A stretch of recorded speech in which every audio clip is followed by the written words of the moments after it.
Here's my call to action for you. I would like my listeners, please, to find a Black artist that you appreciate and submit them to be shared. And what I'm going to do with that is I'm creating a post that we can then share with everybody at the end of this month so that we can all then go and find those artists. We can support their art. We can share them with other people. We can enjoy them. We can lift them up. I was really, really actually shocked when not one person interacted with that and was able to give me a Black artist that they liked. As a community, this is a call to be better. Where are the quiet gays? Where are the quiet gays supposed to go? Okay, Haley, how are you? I'm good. I'm having a nice little morning. I had breakfast and I'm drinking huckleberry coffee that my mom brought me from Montana. It tastes like home. Oh, that's so nice for you. You're drinking Diet Coke. And yeah, I had a little phone call with my girlfriend this morning, and that was nice, and got pictures of her and the sleepy dog. And oh, is she adopting a dog now or still fostering? Oh, the dog has been adopted since like August. Okay, I thought so, but I was like, I never saw like an official thing, so I was like, maybe it's just like a really long-term fostering situation. Yep, she is going nowhere. She's stuck with us. To be honest, isn't that like, I feel like what happens with a lot of foster? It's like, how do you not fall in love with the dog? Oh my gosh, we're so in love with her. A complete foster fail. Yeah. But foster win for the dog. Yes. Oh yeah, she went from we always think about like, what was she like on the streets? What was her life like? Like, where did she sleep at night? Where was she getting her food? Like, was she digging through dumpsters? It's so sad to think about. And then now she like growls and grumbles at us if we don't give her at least half of the bed. Yeah. Well, she's been adopted by lesbians with no children. Yeah, she gets like 40 treats a day. She gets excessive amounts of playtime, 2 runs. She's so spoiled. Wet food on top of her dry food. Oh, she's so lucky. I'm envious of that dog. I need to be adopted by 2 childless lesbians as well. I know. So do I. Like, what the heck? Okay, well, let's get into this week's book. We read Mouths of Rain, which is an anthology of Black lesbian thought and edited by Briona Simone Jones. This has to be one of the densest books I've ever read in my life. I feel like I read multiple essays in here like multiple times, and I'm still like, I feel like I'm a smart person, but I feel really dumb because I don't know what I just read.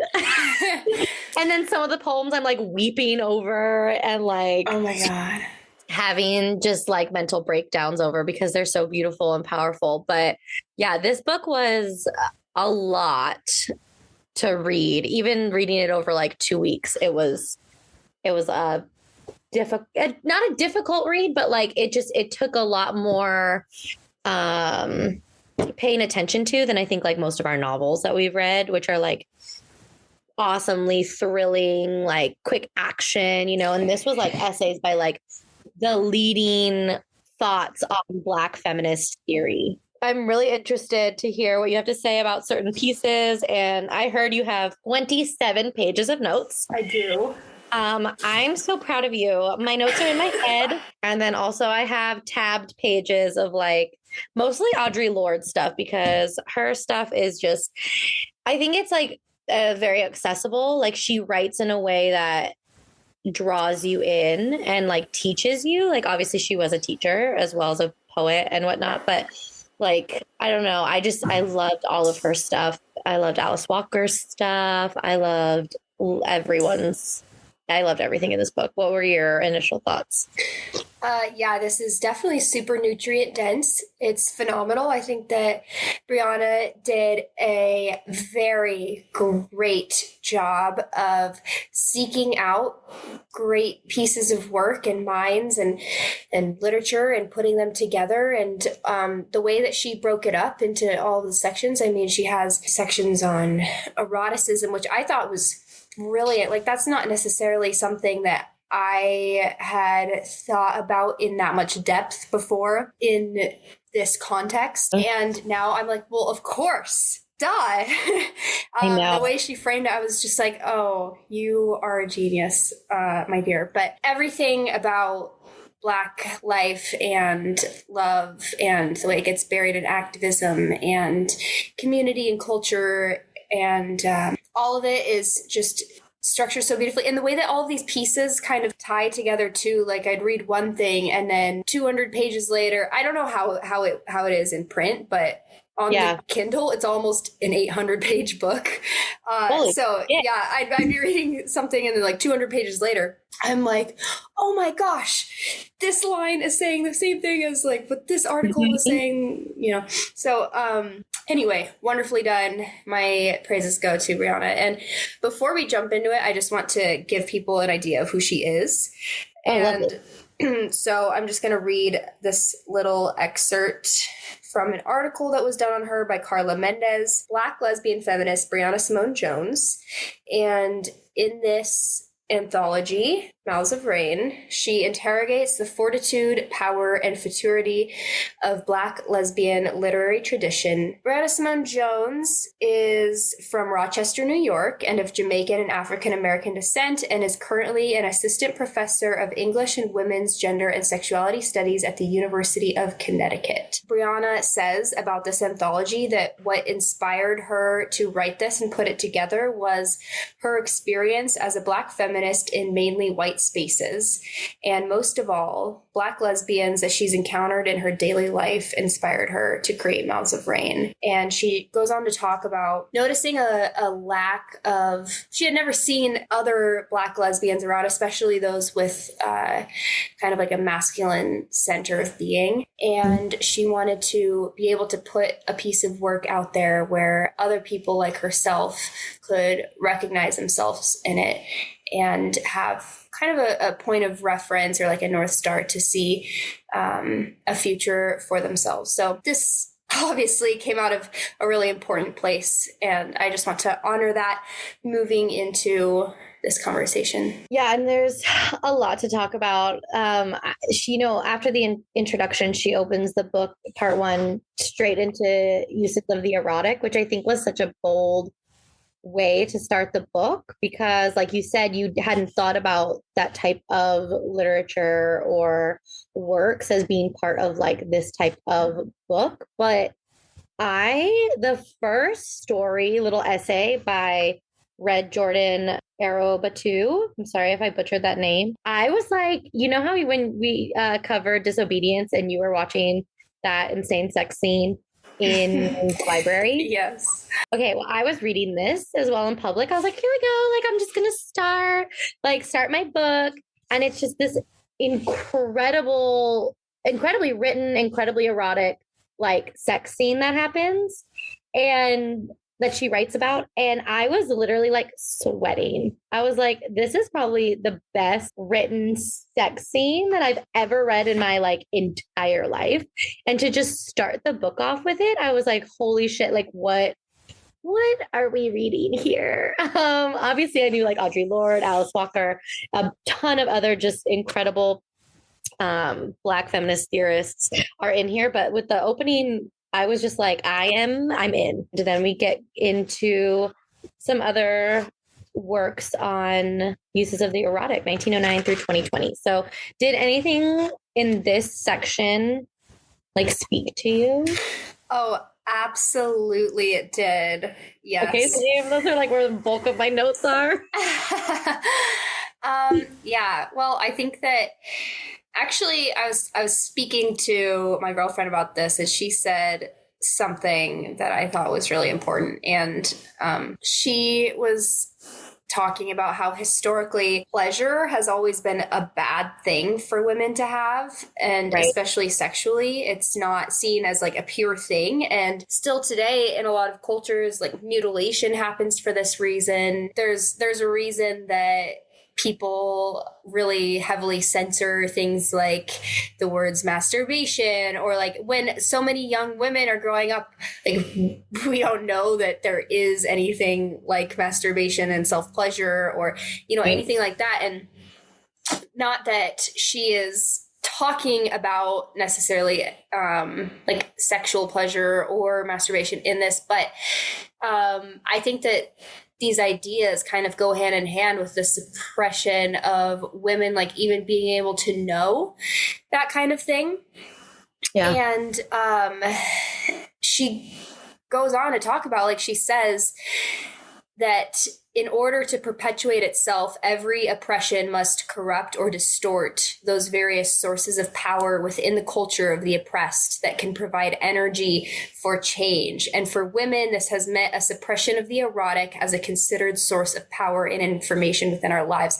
And I thought, oh my gosh, this is where I really had this light bulb go off of like, wow, she's referring to eroticism as a resource and a source of power for us. Like, and then the way that she goes on to further explain this is that if we have the knowledge that we're capable of this, like, feeling of this self-knowledge, you know, that eroticism gives us, and this like powerful guiding light into understanding, as she says. And also kind of what she's referring to as like a gut feeling, like the knowing within our own body. That's what eroticism is giving us. And if we are allowed to have that, then an oppressor is threatened.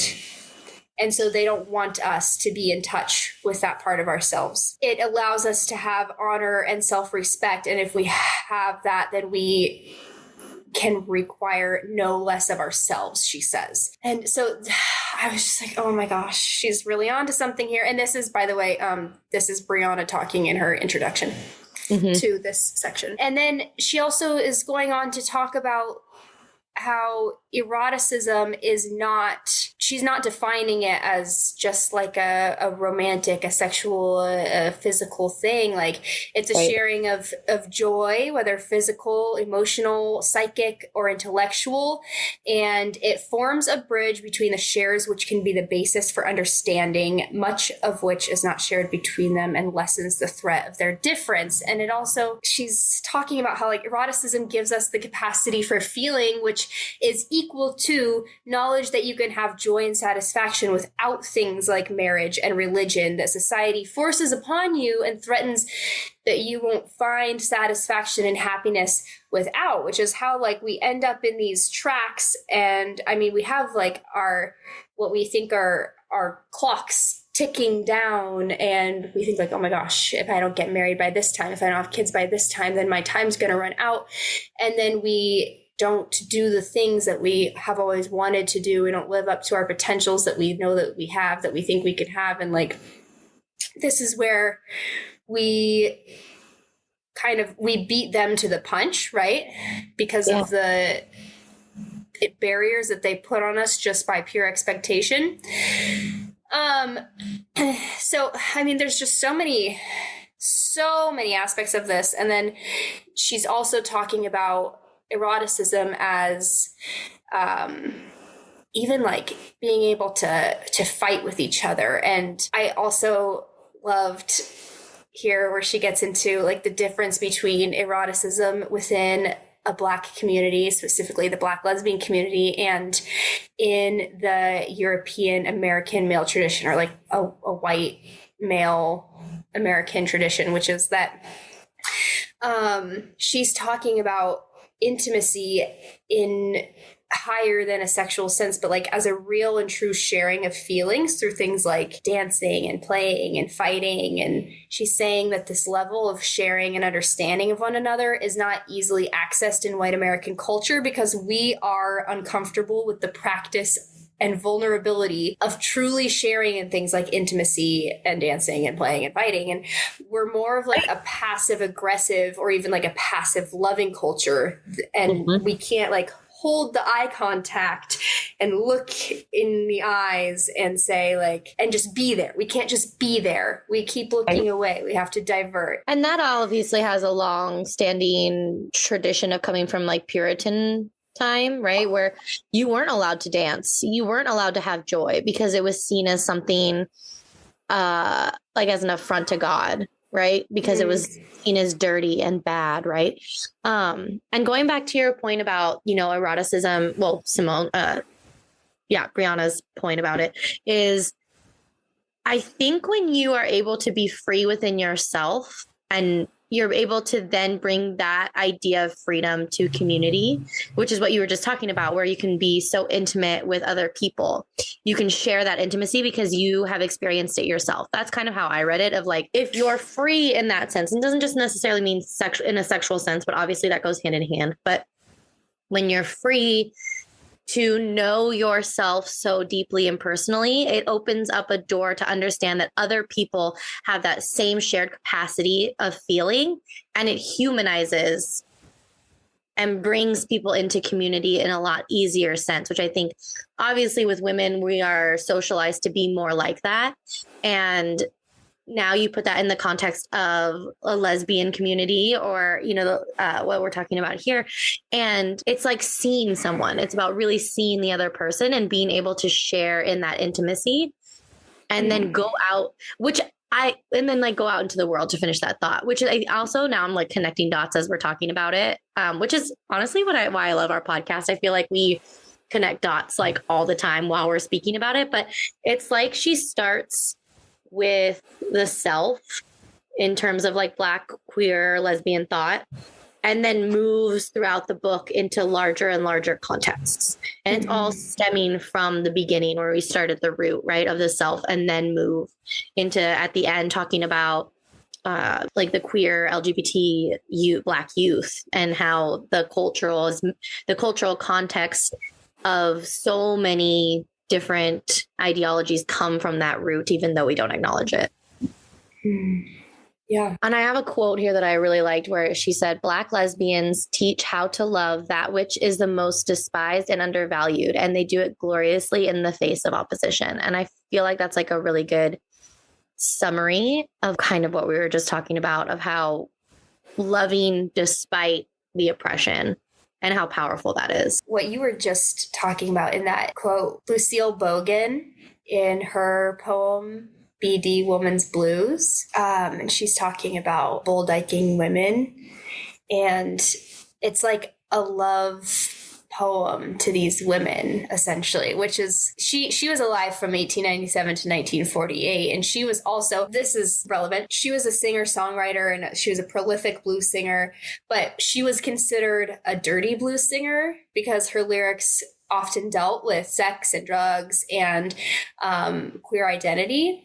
And so she like reached into those topics that a lot of people like in the mainstream did not dare to touch. And that's exactly what you're saying, is it not, that these Black lesbians are, you know, even what was this, like over 100 years ago, they're touching and loving these subjects that nobody else will even look at. And in this case, it's a love letter, a song to bulldyking women and saying like they got ahead like a sweet angel and they walked just like a natural man. And this is in the section about eroticism. We also have the Jambalaya tree, I think, is a really great example of this, which this was a really great story, I think. And this was by Monica Arakte Nyeko. She is a Ugandan writer, essayist, and poet. And the Jambalaya tree was actually adapted into the film Rafiki.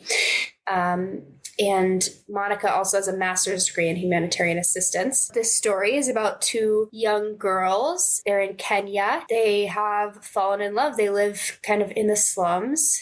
And one of them is much better off than the other one. She has a fair bit of money because of her father, but they are found sharing a kiss after they've fallen in love. They've been best friends, and it's their neighbor, a woman who is kind of like the lead gossiper of the neighborhood. They become completely ostracized in their community, and the girl with the rich father gets sent away. And it's from the point of view of the girl left behind. And it's this story is, to me, a lot about hypocrisy, because they walk around and they see all of their neighbors and these women who are just something that they don't want to turn into, right? Like, these women spend all of their time judging others, and they aren't necessarily in a place to do that, right? Like, they are kind of barely getting by. They aren't necessarily like the ideal picture of like beauty that they are holding other people to. They make some poor choices themselves, and they don't hold their husbands to necessarily like a great moral standard. And yet they judge other people very harshly, including these two girls who they completely like ruin the lives of for who they love. And these two girls end up just extremely exposed. And there's also this element of the girl who's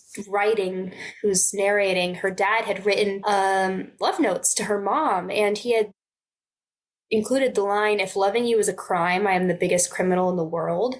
And her mom like so treasured this note. And I found this like a really interesting piece of hypocrisy as well, because there is no criminality between them of the dad loving the mom. And yet the two girls, they were made into criminals because of it, just they were both girls. And the mom like thought that this was such a precious and treasured line when the dad wrote it, but then when it's applied to her daughter, it's not. And again, more hypocrisy when the rich father had been touching his daughter and assaulting her, and nobody believed her. And the father, he's this wealthy man, and others perceive him as a perfect husband, and he's committing this atrocity and has no consequences, and yet he like sends away his daughter for doing nothing but loving a girl. And it ends, and they're seated under the jambala tree. It had grown so tall. The tree had been there for ages with its unreachable fruit. And I think the unreachable fruit is this metaphor for being unable to attain a fully formed love with each other due to their circumstances. And it's insight, but they can never actually have it,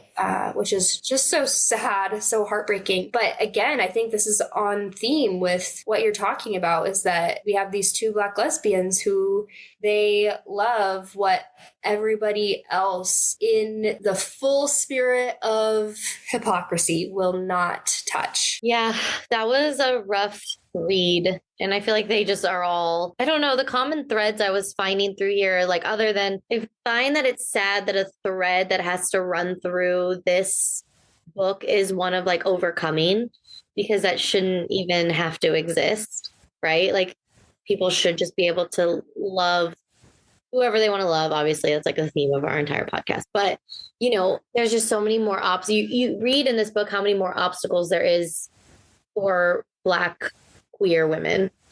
And what's so sad about that is like their love is the same as everyone else's. And I think there's a poem in this section. It was like one of my favorite, Sunshine by Pat Parker. But before I read that, I wanted to go back to what you were saying about how you would find a line somewhere, and then like 30 pages later, you'd be like, oh, that line connects here. And that kind of happened to me at the very beginning of this book with a line from Audre Lorde's Uses of the Erotic as Power. She says, "And there is for me no difference between writing a good poem and moving into sunlight against the body of a woman I love." And then Pat Parker's poem, Sunshine, it's really short, so I'm just going to read it. She said, "If it were possible to place you in my brain, to let you roam around in and out my thought waves, you would never have to ask, why do you love me? This morning as you slept, I wanted to kiss you awake, say I love you, till your brain smiled and nodded, yes, this woman does love me. Each day the list grows, filled with the things that are you, things that make my heart jump, yet words would sound strange, become corny in utterance. Now each morning when I wake, I don't look out my window to see if the sun is shining, I turn to you instead." And to me, I'm just like, oh my God, like that woman is her sunshine. And like that woman is in of herself a poem. to this woman. And that was what connected back to the Audre Lorde quote. And to me, I'm just like, this to me is such a universal and pure love for another person, that the fact that those two women in the story were so criticized and torn apart over it is just devastating. Yeah. In her introduction, No Hand, No Gaze, Briona says, I aspire to trace the long history of love between Black women because I have come to recognize that our love stories have been buried underneath our activism. And that's so perfect. It's so true. Historically, Black people have been, it's like their emotions have been kind of erased. Like they haven't been able to be recognized as having like this capacity for all of these emotions because it's not like sellable. Like people want to hear, you know, the stories of their rage because of the suffering that they have gone through. And people want to use the emotions that they have, the anger and the pain, to leverage to get somewhere. But they're people, they have full range of emotions. They have everyday lives just like anybody else. And it's just stupidity and ridiculousness to think anything else. So I think that this line from Briona is just extremely poignant to be able to pick that out and then use this book to say, like, yes, of course there's activism that overlays so much of our love because of so many of the things that, like, we as a people have gone through, but that activism is only there because of what's underneath it, right? So, yeah. I mean, then, of course, there's so many of these poems, like the titular poem of this is the love poem, A Valley Carved Out by the Mouth of Rain, like referring to a woman's mouth eating out the valley, the bottom, the body of another woman, like an intimate description of oral sex. And I knew when I entered her, I was high wind in her forest hollow, fingers whispering sound, honey flowed from the split. Like, a very nature-oriented metaphor for sex. But where is this line? There's this beautiful line. Here it is. This is from the Alice Walker poem, Can It Be? The line, of your vivid dark eyes and how they pin me to my soul, which, like, to me, pin me to my soul means like this inescapable, you're inescapable from my true self. Like, if a woman makes her feel pinned to her own soul, then she must bring out the rawest, truest form of her in a way that she can't hide. Mm-hmm.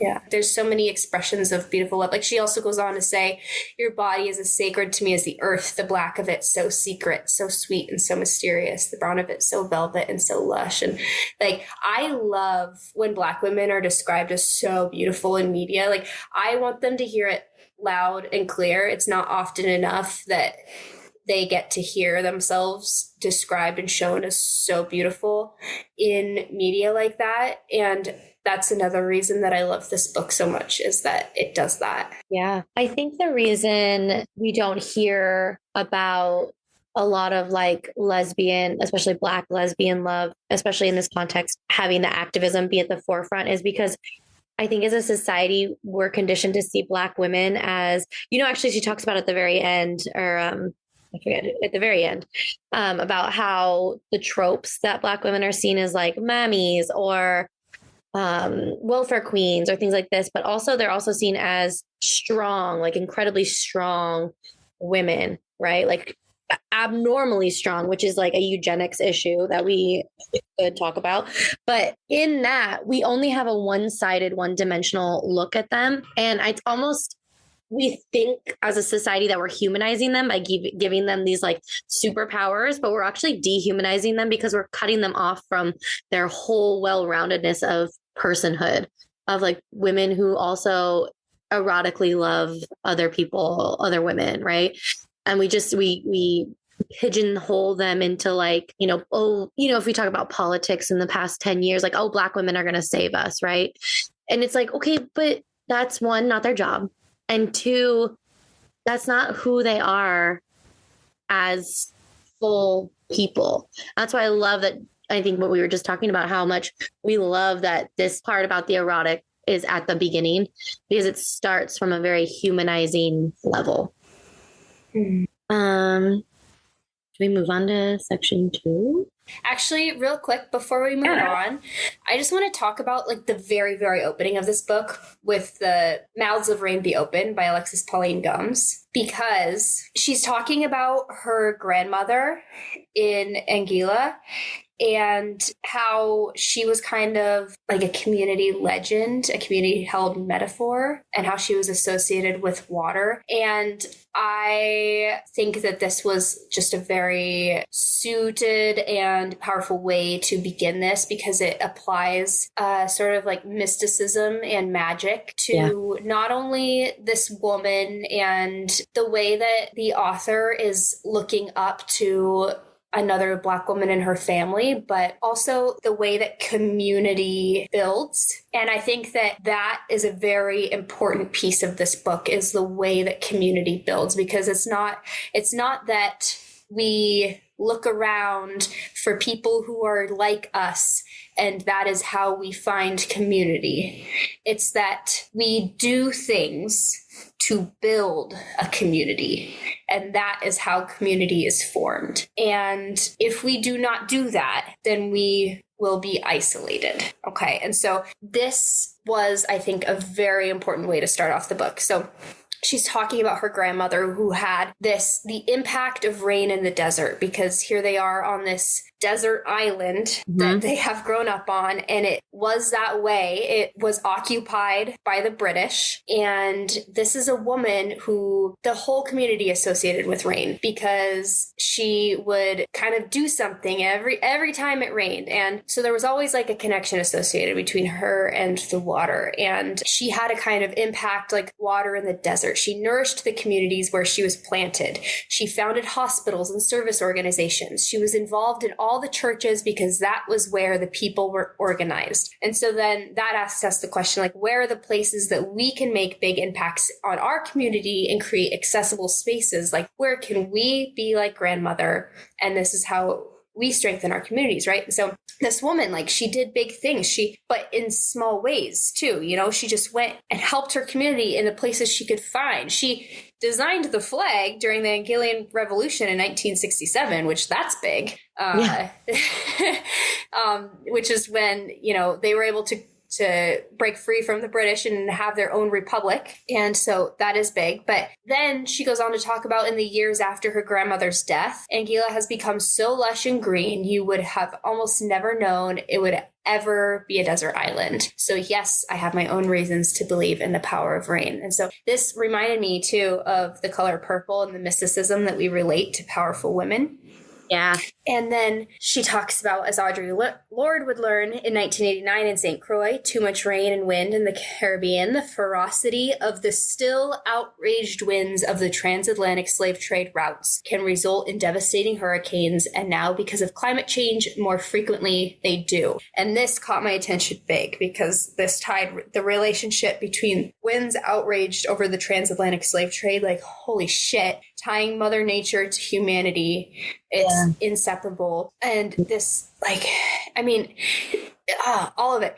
Grandmother as a representative of Oya, the family lore suggests she was definitely in touch with her rage, and she was undoubtedly a change maker in her community. And I mean, like, then she goes on to talk about what does it mean for us, readers of this book, writers, and what Briona Simone Jones calls and claims as an expansive Black lesbian literary tradition to claim an intimate relationship with rain at a time of climate change and wildfires, in a time thirsty for ancestral remembrance and change. Is there a relationship to the legacy of this tradition of women nourishing each other and ourselves, often in spaces that seem hostile to the growth of our love and the healing change our planet needs right now? And is it possible? Yes, women know how to survive and create new growth in hostile environments. We've done it forever, especially Black women have done it forever. Women know how to nurture with little resources and use our villages to keep moving forward. And this is how we must be in the landscape of an apparent barren future of climate change and political violence. Women can and must bring the reign to ourselves, be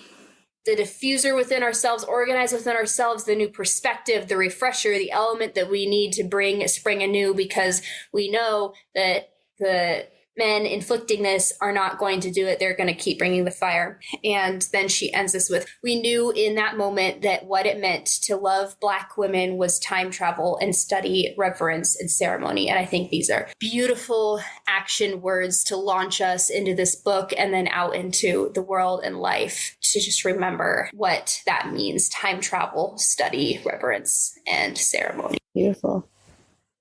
That was my first quote that I had, because it hit me so hard. Is there a relationship to the legacy of this tradition of women nourishing each other and ourselves, often in spaces that seem hostile to the growth of our love and the healing of our planet needs right now?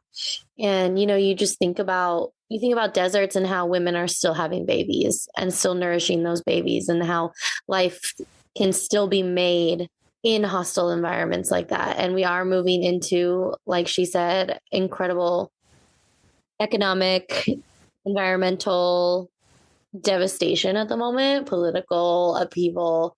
And I think this is a really good reminder that we've been here before and we'll be here again. And basically not all hope is lost, right? Yeah. Yeah. Before we want to move on, I want to tell people to go read My Lover is a Woman by Pat Parker. I don't want to read it out loud here, but I think it's one of the more powerful pieces in this anthology. And it is about, she loves a woman, and when she's with this woman, she's safe from all of the elements of the world that are really inflicting harm upon her, including her own family, who is not accepting, including violence and racism. And her lover, it seems like, is white, and yet she's safe with her lover, but not safe with the white people who have inflicted horrors on Black people at large. So I really encourage everybody to go read that. It's really quite powerful. Yeah. Pat Parker is, that little section of hers was, very, very good. Mm-hmm. That's where the Palm Sunshine comes that we read. And very good. Yeah. I feel like I need to read like an autobiography of her life after this. Yeah. I would like to say that she's a Capricorn. I just looked it up. So just saying. January 20th, 1944. The Capricorn people. Well, that leads us into part 2, which is Interlocking Oppressions and Identity Politics, 1980 to 2020. I loved this part. Specifically a meeting of the Sapphic daughters. I'm going to have to go back and kind of skim a little bit, but if I'm remembering correctly, there were like 2 women, and they were 2 Black queer women at this campus, and they want to go to this meeting. And one of them's like, yeah, but it's all these white women and you know how they treat us. But the other one is just so excited. She's like, I don't care. I don't care how they treat us. Like, we're going, you don't understand how amazing this is. And I don't know. I just remember reading it and being like, we need to talk about this one. But what stood out to you in this part? Yeah, well, in that story in particular, I mean, wow. Yeah. This one quote to start caught my attention. It says, she was cynical. She knew the world people, especially white people. About them, she would bitterly warn Patrice, I don't care how friendly some of them are. When push comes to shove, they're white first. Yep. And then there's another quote that says, white racists and Black militants don't mix, and white lesbians and Black lesbians are white and Black people first, instilled with personal backgrounds of distrust and hostilities. And she's, in that quote, she's talking about a meeting of the feminist movement and her unsettlement and distrust of being in this room full of white feminists. And she's not wrong. She's talking about I mean, we know historically that, especially, we're talking about in the 60s, 70s, like during the feminist movement, that white women really excluded Black women from this. And Black women were left out of Black civil rights movement by Black men. They were left out of the feminist movement by white women. They didn't know where they fit because no one saw them as really part of the in group in any of the groups, and they got left behind. I mean, it's not acceptable in any way. And here it is in like a way that we can see it in a story, right? So we can see the fear that she has, but also, so we see it with the white people. Then also she's talking about like, do we come out? And her partner says, like, for what? To become ostracized? It's bad enough being looked upon as lepers by whites, let alone Blacks. You know how Blacks feel about bull daggers. Letty spat out the epithet deliberately. And this is about coming out to their community so they can be recognized by other Black lesbians. But the double-edged sword is that right now they're isolated and alone because nobody in their community can recognize who they are. But if they come out, then they might get ostracized and excluded from the Black community at large. So what do they do? Like, is there a right path to go down there? It's an impossible choice, right? Yeah. On that note, connecting what you just said and those feelings to something at the very end of the book that really, really hit me, talking about how, the worst thing in the Black community to be called is like a lesbian. And the author was talking about how, if someone calls you British and you're not British, you don't react with such a hateful and negative response to being called that. And she's trying to show that should be the same way when you're called a lesbian. Like, okay, if you're not a lesbian, like, then why does it bother you? And she's connecting that to homophobia and being like, well, because you're homophobic and you need to deal with those things. And that just reminded me of that part of the book because of the homophobia that's rampant in all of culture, but it's also heavily rampant in the black culture. And so for them to come out as lesbians, like you said, it is a double-edged sword.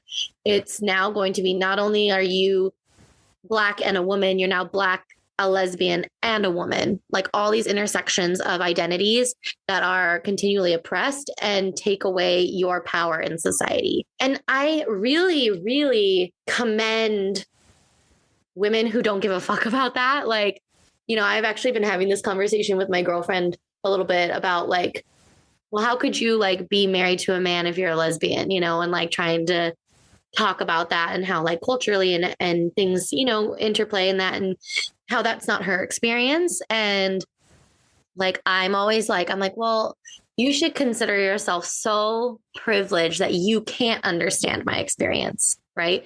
That you can't understand what it's like to feel those negative, oppressive forces that may keep you from living as yourself because you've always lived as yourself. Like, I'm jealous of you, I'm jealous of these women that can look at those or not even be aware of those systems of oppression and just live fully like one of these women wants to, right? She's like, no, I don't care. Like, it doesn't matter. And then you have the other one being like, yeah, but think of how we're going to be seen in society.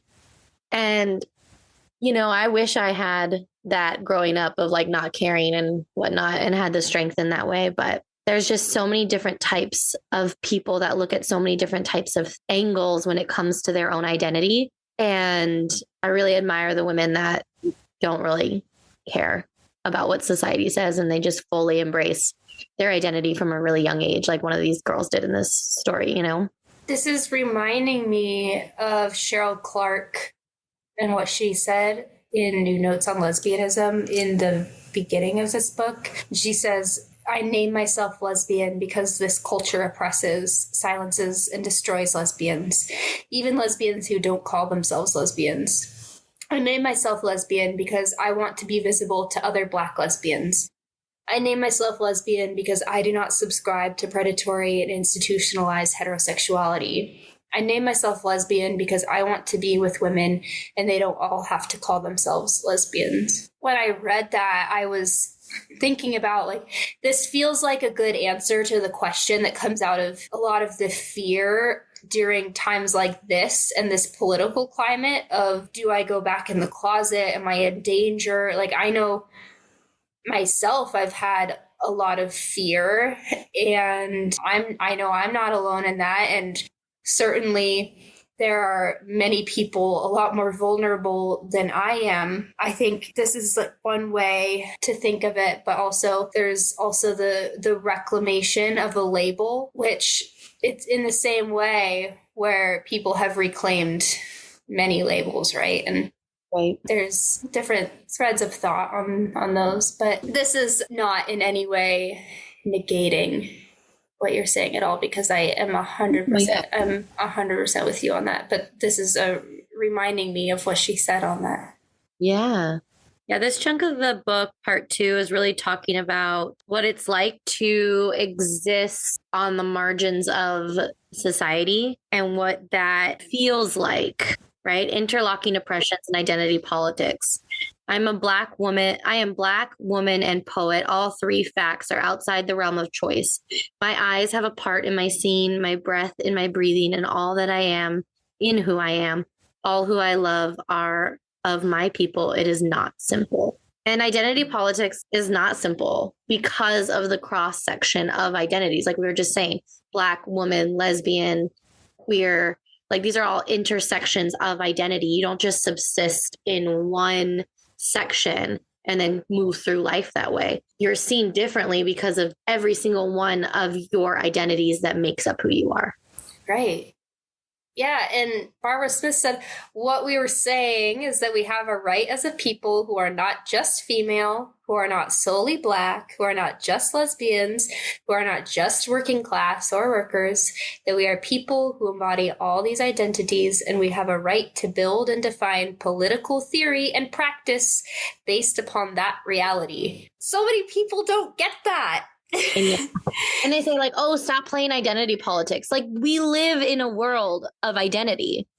Yeah, like everything is political. Exactly. Like if you aren't taking identities into account, then what are you doing? What are you basing your theory off of? Yeah. What are you basing policies on? Because policies affect different identities and communities differently. Yeah. Oh gosh. I also think going back to what we were talking about with the meeting of the Sapphic Daughters, I'm kind of moving on from that piece, but this piece about white women and Black lesbians, I don't want to move on from that yet because this is really important. And as 2 white women here talking, I think that we really need to, we also have a lot of white women listening to this, or white women adjacent identities. Like we have a lot of white people that are listening, and we want to listen here. Like, right. This is important to listen.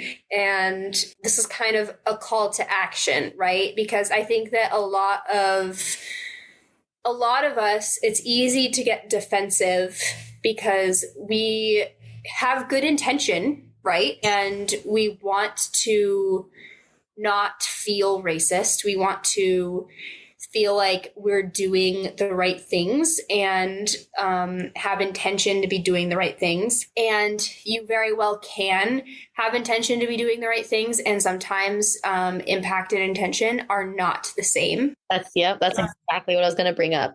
Impact over intention. Yes. And so this is where it is so important to listen to the voices of the people who are getting impacted, right? Really quick, I want to give an example of the idea of intent and impact, because it's actually an example I give to my daughters, because like they'll be like, well, I didn't mean to, that wasn't, AKA that wasn't my intent. And I give the example of a car accident, right? Where it's like, yeah, okay, you did not intend to hit this other person, but this other person now has a broken leg.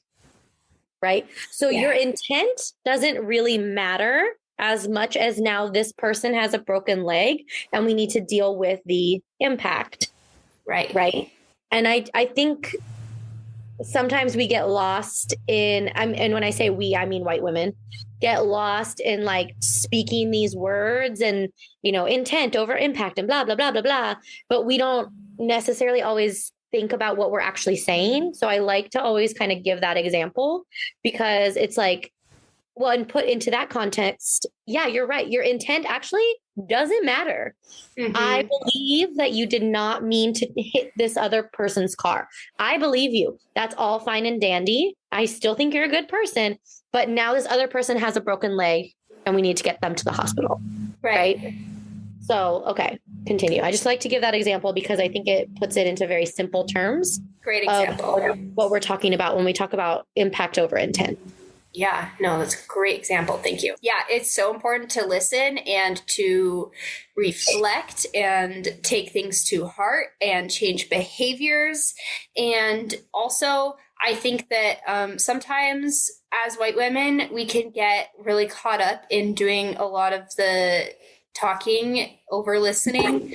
And here's a call to action for you. There's going to be another one at the end, but I have a little thing going on the Instagram. I posted this last week and not one single person answered. We have over 600 followers on our Instagram and not one person was able to give me a Black artist that they like. Mm-hmm. That's shocking.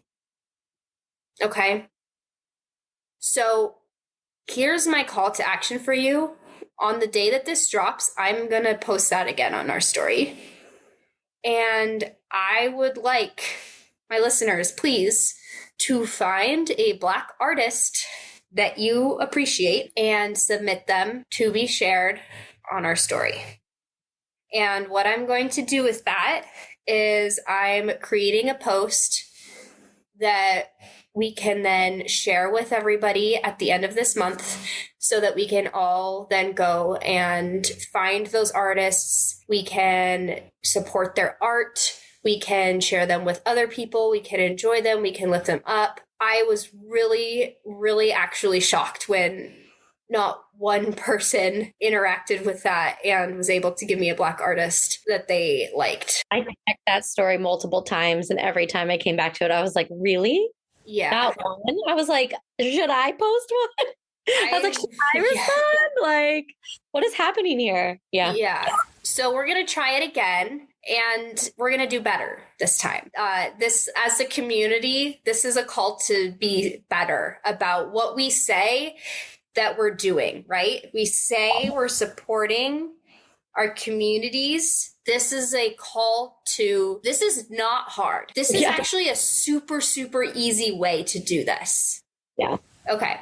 Moving on. In this introduction by Briona, she is talking about, or actually, I'm sorry, I don't think Briona wrote this part, but there's a quote here about, for most of my life, I had always been reluctant to socialize with white people because I felt most of them really did not want to associate with Black people on a socially equal basis. Heavy. Yeah. Okay. It is, of course, always more difficult to deal with subtle racisms than the more blatant variety. You're apt to think, oh, I'm just being too sensitive. This too is also true. Like, you can gaslight yourself out of your own experience, and it's much harder to call somebody out for a smaller infraction than for a blatant racism. It can be turned into like, oh, they're a good person, they just made a mistake, versus like, oh, that was fucked up. Like, what the hell, dude? And it also is harder to make an excuse for not wanting to be around a person if it is like smaller slights, comments or actions. And in Ain't I a Woman by Kai Davis, this I think illustrates this concept of those two quotes very, very well. Kai Davis is a Black queer writer, performer, and teaching artist from Philly, and her work explores Blackness, queerness, womanhood, and the many ways that these identities converge. And she's performed for TEDx Philly, CNN, BET, PBS, and NPR, and many others. And So she says, when a white girl in my class calls us we, speaks of a universal need, says woman is the new black, talks picket signs like I've never marched before, talks injustice like I've never met a cop before. When she hushes me, then speaks on my behalf. Ain't I a woman? Didn't a white woman close mouth smile at me today? Tell me I'm beautiful, then hack apart my body, wear my lips, ass, and hair like a costume. Didn't she sell all 13 of my children and lynch my husband? Didn't she ask me to be quiet one too many times? Didn't I bruise a black man's ego swole today? Ask him to stop calling my scars sacrifices, calling my suffering an inconvenience, a blemish on the black man's movement, as if MLK didn't suck milk from a black woman's tit. But ain't I a bitch? Ain't I bitter? Ain't I divisive by accident? Don't I complicate the revolution with all my grievances? Ain't I still grieving? Ain't this my middle finger? Ain't I finally done apologizing? She kind of hit it on the nose. Yeah. Like, what more accommodation do Black women need to make to be seen as we now?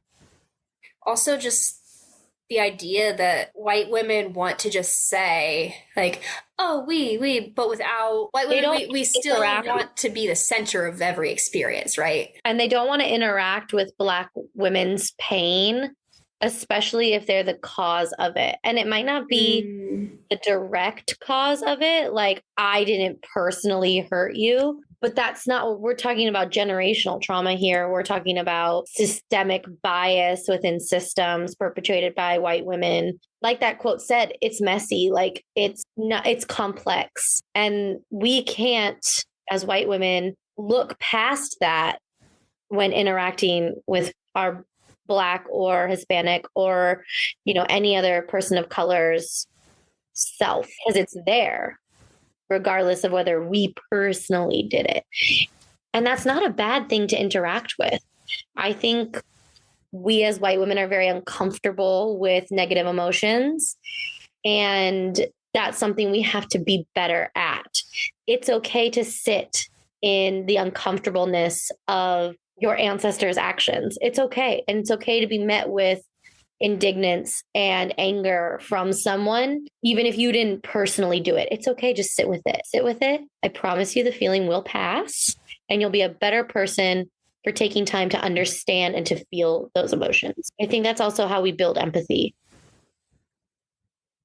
Right. Well, and also there's Kyla's story brings this up in her piece, but white women, within the queer community, like especially white femmes, have not ever had to navigate their queer gender expressions, right, in terms of their racial identities because of white supremacy and the way that it shapes humanity and identity, and how whiteness is the standard for racial identity versus, and this is so true. Like I thought about it, and of course I haven't. Like, I have never once been like, how will me being a lesbian affect my whiteness? Like, oh, I'm not just white, I'm a white lesbian. Like, no, that is never, ever a thought that I have had to think about, versus Black women, like literally any other minority, have to think about that, because there's all of these subcultures in the United States that are impacted by not being the norm that white supremacy has made whiteness to be. And now they have to grapple with multiple identities that are not like seen as the norm, right? It's not the default. Right. So even today, there are many, many ways that white women have so many automatic privileges that we can kind of like slight or inflict harm upon Black women. We can do things that put them on the outside without ever even realizing what we're doing. And I'm not saying that there are times when white women do not realize what they're doing, because sometimes absolutely, yes, it is intentional and that's not okay. But I am also saying that all of the women listening that are thinking like, oh my God, I would never do anything. I just want to say, like, there are Black women that probably have their guard up all the time around white women. And even if you think that you're like a completely safe person, you might not be. And it's okay to like think about that and reflect on that. And it's like not because you're a bad person. It's just we have been brought up and socialized in a way, and we have been fed like a different level of privilege than other people have. And there's just certain ways that like we have to be uncomfortable in order to level things out. And like if we're not willing to do that, then we aren't really doing what we said we're going to do, are we? And our level of uncomfortability in dealing with those things is never going to reach the level of uncomfortability that our women of color experience on the daily. Exactly. So take one for the team. It's okay to feel uncomfortable. It will be for the better. Yeah.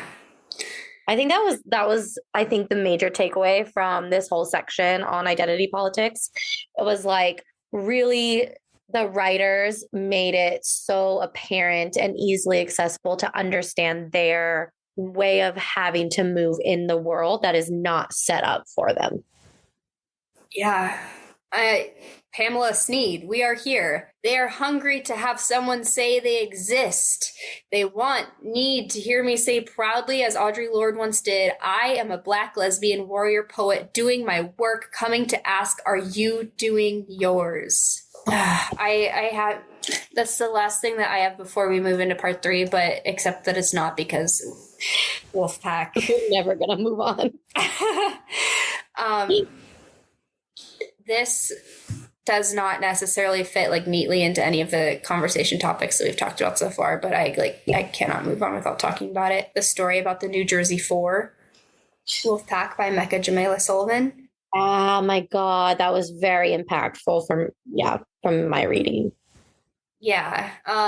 So this is based on a true story. There was actually 7 involved in this. I think it's 7. Right. The 4 are the women that were sentenced to prison time. And this is just like a completely tragic story of injustice in the system, in our law system, in our penal system, in just like socially, how as a culture, as a society, how we give grace to white masculinity over Black women. And it's disgusting. And kind of the theme that these women are holding on to is that we are people, God loves us, and thinking that like words have meaning and words have power. And the thing is that like they just didn't for these girls because of racism and misogyny. And even though it was so fucking apparent that these girls were acting in self-defense because this man threatened them. He threatened to rape them. He was coming at them on the sidewalk. They're young girls walking at night. Little girls. Yep. And devastating part. And then, just to not be seen as little girls.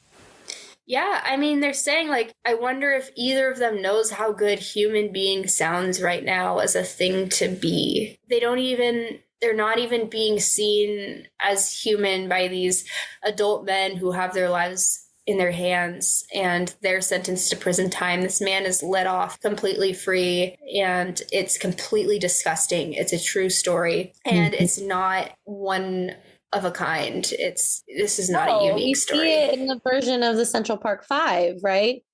Like same situation. These boys were innocent, but they were seen as less than and seen as criminal. Yeah, that was a devastating story to read, especially when it's just like, what was so impactful for me was it wasn't even that the term that they got upset about was when he called her an elephant. Yeah. Because of how dehumanizing to be called an animal, right? Yeah. That was the thing that set the girls off and let them know that they were in trouble. And I do want to talk about something really quickly. Did you follow the Sam Mewis, not Sam Mewis, Christy Mewis and Sam Kerr situation that just happened? What situation? Well, like a year ago, Sam Kerr was arrested for calling a cop a stupid white bastard. And they just had the trial and she was just let off. I promise this all connects. But because the way it connects is people of color, especially women of color, right? Sam Kerr is an Indigenous Australian woman, and they are not believed.